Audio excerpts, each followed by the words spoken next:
You talk a lot about immigration. Let's slide into the immigration portion of the afternoon, evening. What is the reason why most people who are immigrants come to live in America? It varies. It varies quite a bit. I also want to say Bernie Sanders dropped the jobs issue and dropped the working class issue. Why? Because he's put through the meat grinder of one of the main political parties. And you are not going to get, it is the uniparty in Washington against the people. That was what Trump represented, and the proof of that was the interview that Bernie gave. I think it was to Salon, and he said something about, he was asked about, I remember the guy that I can't think of his name right now. Anyway, who said, well, yeah, of course you're for open borders. And Bernie Sanders said, no, that's a Koch brothers idea. They want the cheap labor. That was what his position used to be. But then, oh no, has to be for open borders because he's running as a Democrat.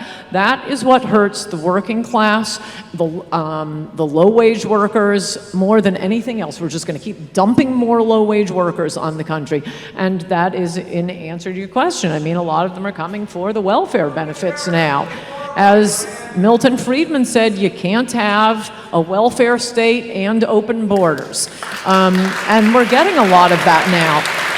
Pre-1970 immigrants made more money, bought more houses than the people who already lived here. Post-1970 immigrants, vastly poorer than the people who already live here. Well, that's just competing for resources, both for government benefits and for jobs from our own poor people. How about we bring in people to compete with talk show hosts and senators and governors and Wall Street bankers? Then we'll see, how much compassion we have for the rest of the world.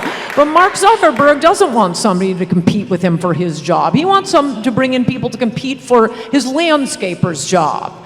That is how Donald Trump cares about the people who are being hurt and have been left behind and ignored by both political parties for decades now.